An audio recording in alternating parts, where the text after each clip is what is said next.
Assalamu alaikum, barkanmu da warhaka, barkanmu da ƙara kasancewa da ku a Victory Hausa TV. Victory Hausa TV yau ne ta lalubo wani maciji wanda ba a taɓa ganin maciji mai girmansa a duniya ba.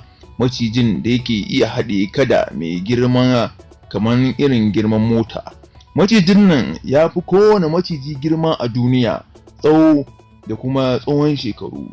Wa'annan turawa macijin nan su ne suke kiwata shi kuma su suke kula da shi, kuma a ce wasu bai taɓa cin wani daga cikinsu ba. Wannan maciji ne wanda ake zuwa ƙasa domin a gan shi. Wannan maciji dai ya shafe shekaru da yawa kuma ba shi da wani abinci sai kada. To wannan kenan, Allah shi sauwaƙa.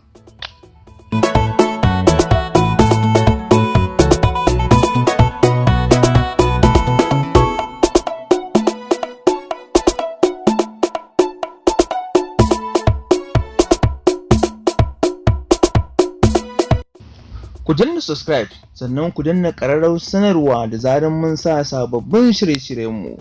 A huta lafiya.